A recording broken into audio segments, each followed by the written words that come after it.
이번 시간에는 교재는 수업을 마쳤고 요약본으로 한 번 더 요약을 하고 수업을 마칠까 합니다. 자, 아미노산 단백질 대사 그랬습니다. 자, 아미노산, 왜 아미노산이냐?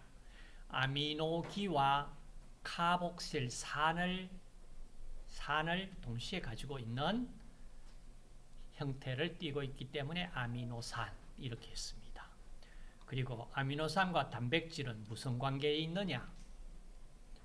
단백질은 아미노산의 포리펩타이드 결합, 그리고 포리머 형태이다. 그래서 단백질을 설명하려면 아미노산을 알아야 설명이 된다. 아미노산은 어떤 종류의 아미노산이 있느냐? 아미노산 종류 20여 종 밝혀져 있어요. 그 중에 우리 몸에서 합성이 안 되는 아미노산은 외부에 식이로서 섭취를 해야 되기 때문에 필수 아미노산이라고 이름을 붙였어요. 그래서 자, 아미노산에 대한 대사 과정, 다시 말해서 단백질이 우리 몸에서 대사될 때 최종적으로 어때요? 가수분해해가지고 아미노산 형태로 대사가 된다. 그 다음 아미노산은 질소를 가지고 있기 때문에 질소평형이라고도 얘기를 한다.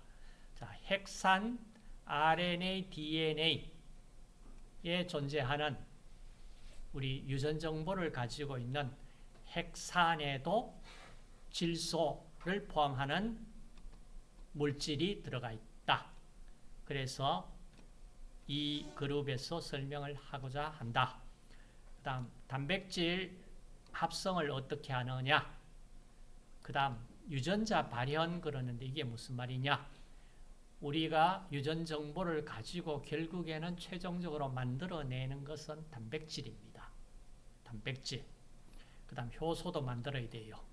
효소, 자, 이런 것들이 어떻게 우리 몸에서 대사가 되는가? 이 그룹 전체에 다 포함을 시켰습니다. 굉장히 중요한 내용들입니다. 자, 우선 아미노산 대사에 아미노산 풀이 뭐냐?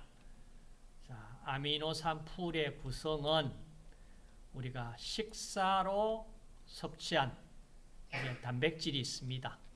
이 단백질을 소화해서 흡수합니다. 그래서 결국에 최종적으로 흡수는 이 아미노산 형태로 흡수를 합니다. 문제는 아미노산까지 안 가고 어떤 단백질, 아미노산이 아직 펩타이드 결합을 이루고 있는 단백질 형태가 만약에 우리 몸에 소화 흡수가 되었다면 어떤 일이 벌어질까? 당장 어떤 문제점이 발생될 수 있습니다. 자, 그 다음 우리 체조직의 단백질이 분해도 되고 만들어지기도 할 겁니다. 그래야 자, 이때 어떤 아미노산 관련되어 있느냐? 그 다음 체내에서 합성된 아미노산은 자, 어디에서 주로 합성이 되느냐? 자, 합성되어 가지고 이제 간이나 다른 조직 세포에서 아미노산 풀을 이루면서, 그러니까 쉽게 얘기하면 간이나 그 단백질을 합성할 수 있는 주로 많이 합성을 하는 세포가 어떤 세포들이 주로 많이 합성을 할까? 물론 다 조직 세포에 필요한 우리 세포 만들 때 단백질 다 필요하잖아요. 만들어내는데 일단 만들어 가지고 다른 조직에 보내야 될 경우가 많이 있습니다. 뭐를 타고? 주로 혈액을 통해 가지고 보내줍니다. 자, 이때 결국에는 단백질 합성하려고 그러면은 합성에 필요한 아미노산을 저장을 해둔 풀이 있어야 될 거 아니에요. 그리고 어떻게 단백질을 만들지는 유전 정보에서 정보를 가지고 와야 됩니다. 자, 이렇게 해서 단백질 합성이 어떻게 되는가까지 2장에서 다루자. 그 다음 아미노산 풀을 이루는 아미노산 용도, 크게 동화, 이화 이런 얘기를 합니다. 동화라고 하는 건 우리가 탄소 동화 작용 같이 합성입니다. 이화는 분해입니다. 그러니까 아미노산이 합성될 수도 있고 그 아미노산이 분해될 수도 있습니다.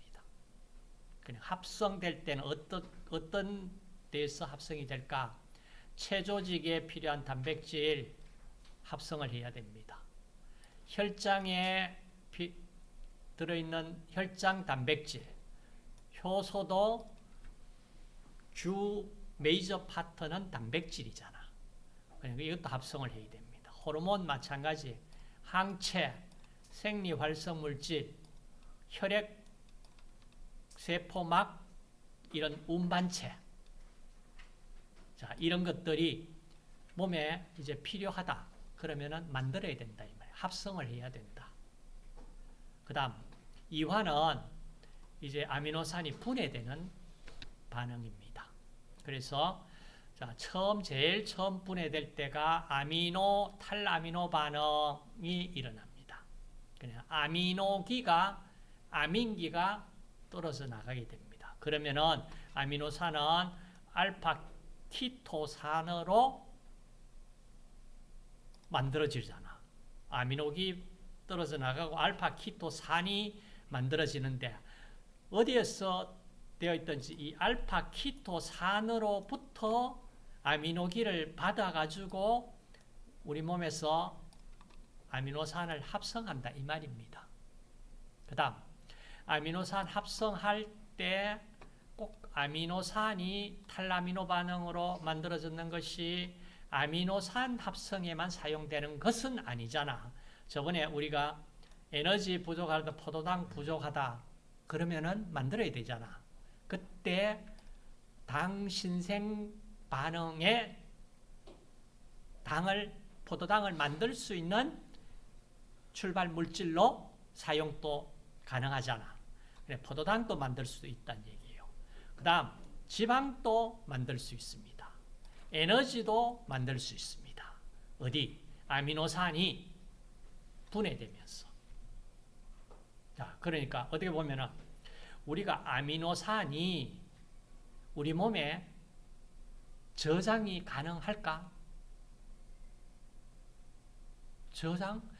아주 소량은 저장 가능해요. 근데 많은 양을 저장할 수 있는 이런 기능은 갖고 있지 못해요. 그래서 궁극적으로 뭐예요? 단백질 많이 섭취해가지고 필요한 아미노산 많이 섭취했다 하더라도 결국에는 남는 양은 어디로? 이와 같이 당 신생 반응에 이용하든지 아니면 지방 합성에 쓰이든지 아니면은 결국에는 폐기되면서 요소로 처리가 돼야 돼요. 그렇기 때문에 어떻게 보면은 단백질을 고기 종류를 과잉 섭취한다는 것은 굉장히 어떻게 보면은 비효율적이에요. 그럼 얼마만큼의 우리가 단백질을 섭취해야 되느냐? 섭취해야 될 양이 한국인 영양소 섭취 기준에도 큰 윤곽이 나와 있잖아요. 그걸 꼭 참고하시고 그 다음 단백질 전환이다. 이 얘기는 단백질 분해 합성 이루어졌을 때 항상 평형을 유지하는 그 과정을 우리가 우리 몸속에서 그 평형을 이룰 수 있도록 유지하도록 몸이 작동이 되고 있습니다. 자, 그때 우리가 만든 단백질이 전환율 얘기가 나옵니다. 다시 말해서 혈청 단백질은 일주일에 한 2분의 1, 절반 정도가 새로 교체된다 이 말입니다. 그러면 한 2주 정도 지나면 거의 새 것으로 교체되었다 이 말이에요. 근육 단백질은 약 한 180일에 2분의 1, 180일에 한 절반이 새로 교체된다 이 말입니다. 그래서 체내에서 단백질이 합성 분해되는 양은 1일 250에서 약 300g 정도입니다. 250에서 300g 정도예요. 그런데 자, 합성 분해되는 양은 한 250에서 300g 정도이다. 그럼 우리가 실제로 단백질 섭취를 250에서 300g을 섭취를 해야 된다는 얘기예요? 아니죠? 그러면은 무슨 말입니까? 다시 재활용된다 이 말입니다. 상당 부분은. 그렇죠? 자, 그다음 그러면 이제 단백질 대사에 단백질 합성에 자, 이 내용 꼭 좀 머릿속에 넣으세요. 자, 세포 핵에 있는 DNA의 유전 정보가 들어있죠. 그 유전 정보를 메신저 RNA가 전사를 해서 메신저 RNA 정보로서 이제 핵을 떠나서 핵막을 통해서 핵을 떠나서 바깥으로 세포 질로 나옵니다. 자, 질에 나와서 이제 단백질을 합성하는 장소가 리보솜이잖아. 리보솜 혹은 리보솜. 자, 메신저 RNA 전사 정보 가지고 나와서 리보솜으로 이동했고, 이제 유전 정보에서 아미노산 풀에서 필요한 아미노산을 선택해서 이걸 단백질 만들기 위해서 가지고 와야 될 아미노산을 누가 가지고 있나? 가지고 오냐? 트랜스퍼 RNA가 가지고 온다 이 말입니다. 트랜스퍼, 여기 있는 걸 저기 옮겨준다. 그냥 아미노산 풀에 있던 아미노산 필요한 걸 단백질 포리펩타이드 결합 만들기 위해서 트랜스퍼 RNA가 옮겨준다. 리보솜으로 운반했다. 그래서 이제 운반된 아미노산은 차례차례로 연결되어 포리펩타이드 결합을 만든다. 그리고 나서 이 만들어진 포리펩타이드 사슬, 이게 결국은 단백질이잖아. 그렇죠? 자, 이 단백질이 리보솜에서 분리됩니다. 큰 윤곽, 이제 단백질 합성의 윤곽은 다 설명이 머릿속에 들어왔죠. 그 다음 비필수 아미노산은 어떻게 합성될까? 자, 여기서 간에서는 탄수화물과 지방의 분해 과정에서 생성된 알파키토산, 탄소 골격, 그 다음 아미노산의 탈아미노 반응에서 떨어져 나온 아미노기, 자, 이걸 붙여가지고 이걸 아미노기 전이 반응이라고 옮겨주는 전이 반응, 옮겨주는 것을 이제 이 아미노기에 알파키토산의 아미노기를 결합을 시키면은 아미노산 합성이 되잖아. 근데 합성할 수 있는 아미노산이 비필수 아미노산이다 이 말이에요. 필수 아미노산은 합성이 안 된다. 자, 그래서 탈아미노 반응, 아미노기에서 아미노기가 떨어져 나오면 탄소 골격 알파케토산을 형성한다. 머릿속에 들어옵니까? 그 다음 두 번째 아미노기 전이 반응. 한 아미노산의 아미노기를 다른 알파키토산에 전달하여 새로운 아미노산을 형성하고 자신은 알파키토산으로 된다. 자, 이때 아미노기 전이 반응을 일으키기 위해서는 자, 조효소, 바이타민 B6를 가지고 있는 조효소 형태 PLP가 필요하다. PLP, 피리독살 포스페이트 약자입니다. 자, 예로서 여기에 지금 보면 알라닌, 알라닌이 아미노기 없어지면 피루부산이 만들어지잖아요. 그렇죠? 그 다음 알파 키토글루타르산하고 알라닌이 반응해서 글루탐산이 만들어지잖아. 그렇죠? 자, 이 반응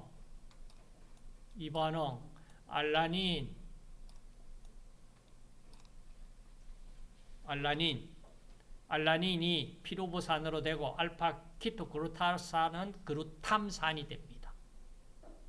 그 다음 이 글루탐산이 옥살로 아세트산하고 반응을 하면 아미노기 전이 반응에 의해서 옥살로 아세트산은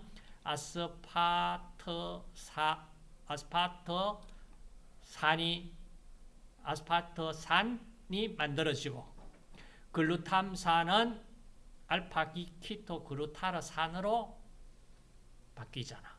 이게 아미노 전이 반응이잖아. 그렇죠? 아미노 전이 반응, 아미노 전이 효소, PLP, 바이타민 B6 관여되고 있다. 자, 이게 뭡니까? 알라닌, 피루부산, 아스파르트산, 옥살로 아세트산, 글루탐산, 자, 이 관계.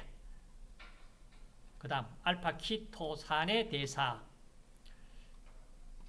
아미노산에서 아미노기가 제거된 알파키토산은 여러 경로를 통해서 이화됩니다. 첫째, 에너지 공급. 아세틸코에이로 TCA 회로로 들어갈 수 있다.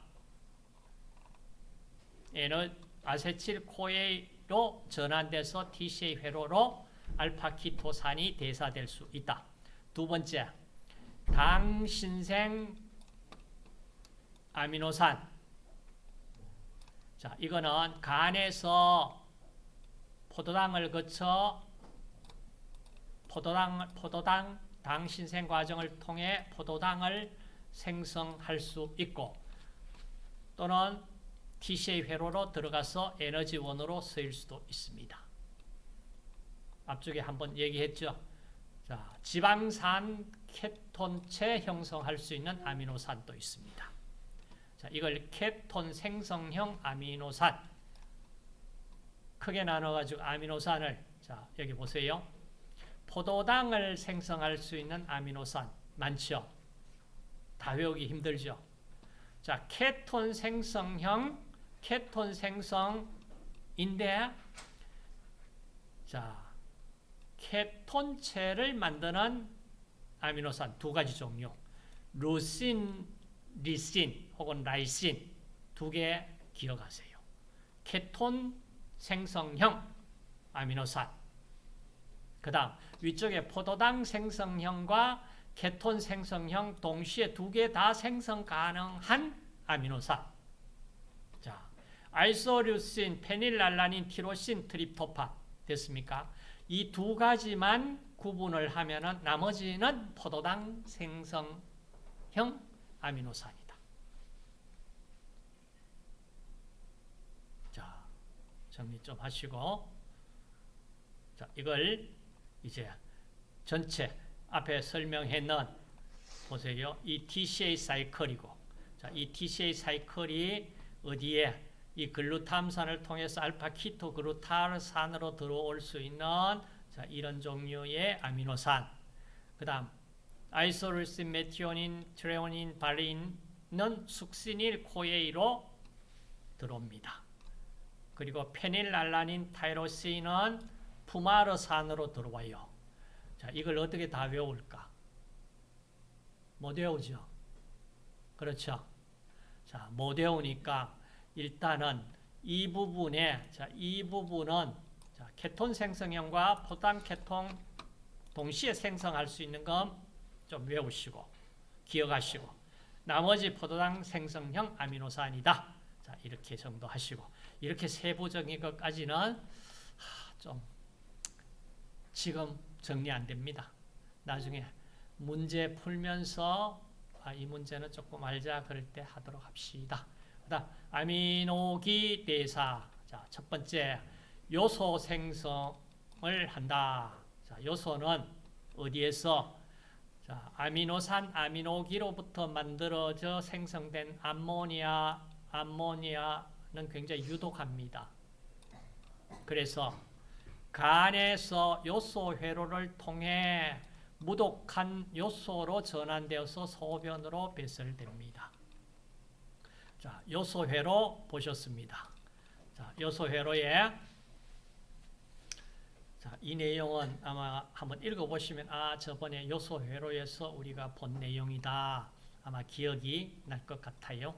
자, 요소 회로 간에서 이루어지며 암모니아는 탄산가스와 결합한 후 오르니틴과 반응해서 시트루린이 되고 알기닌을 거쳐 요소를 생성한다. 오르니틴, 시트루린, 알기닌 그리고 요소 만들어진다. OCAA 이렇게 우리가 기억을 하자 그러는 게 기억이 났으면 좋겠어요. 자, 요소회로. 자, 요소회로의 특징은 1회전당 4분자의 ATP와 1분자의 아스파르트산이 필요하다. ATP 4분자 필요하다. 그 다음 카바모일 인산 합성 오르니틴 시트루린 생성은 미토콘드리아에서 일어나는 반응이다.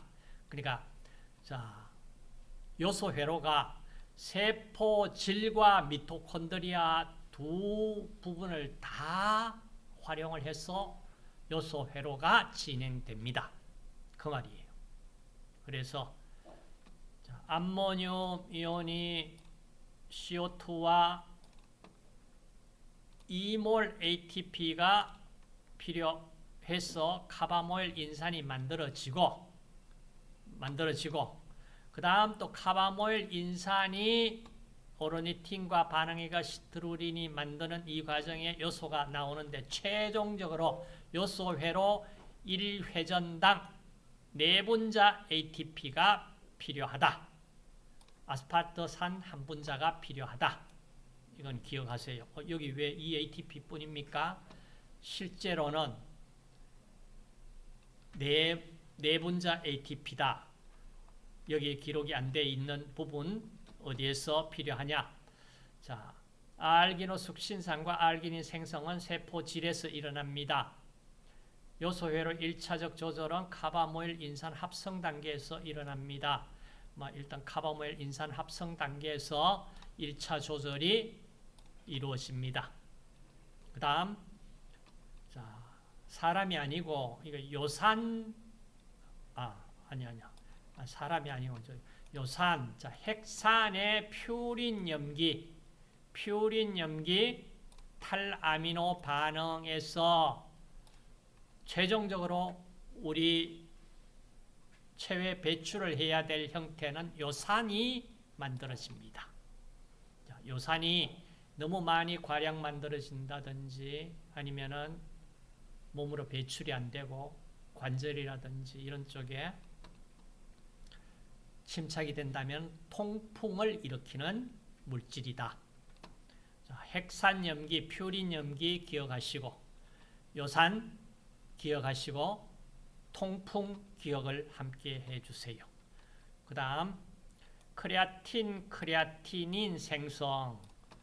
자, 크레아틴은 어디 신장에서 알기닌, 글라이신, 메치오닌을 이용을 해서 합성이 됩니다. 크레아틴 어디에 필요했냐 하면은 자, 계속 근육으로 운반된 크레아틴은 크레아틴 인산 형태로 근육에 저장되어 있다가 ATP가 고갈이 되면은 ADP를 ATP로 인산화시켜서 ATP로 만들어 근육 수축에 이용합니다. 기억나시죠? 자, 크레아틴은 크레아틴의 최종 분해 산물로 총 근육량에 비례한다. 크레아틴은 크레아틴인은 크레아틴의 최종 분해물로 총 근육량에 비례하므로 우리 요 중에 배설되는 양은 일정합니다. 일정해요. 그래서 결국에는 뭡니까? 이 근육 에너지 공급을 받을 수 있는 것이 첫 번째가 ATP고, ATP 다 쓰고 고갈됐다면 이와 같이 크레아틴이 ATP를 만들어서 공급해 줄 수 있다, 이 말입니다. 그럼 우리 몸에 크레아틴 많이 가졌는 사람도 있고 그렇지 못한 사람도 있겠죠. 있을 거 아니에요. 사람의 차이가 있습니다. 운동선수라든지 이런 분들은 굉장히 신경을 많이 써야 될 부분이겠죠. 자, 단백질 분해되어서 최종 생성물은 요소입니다. 근육활동 분해 대사 최종 생성물은 무엇이다? 크레아티닌이다. 크레아티닌이다.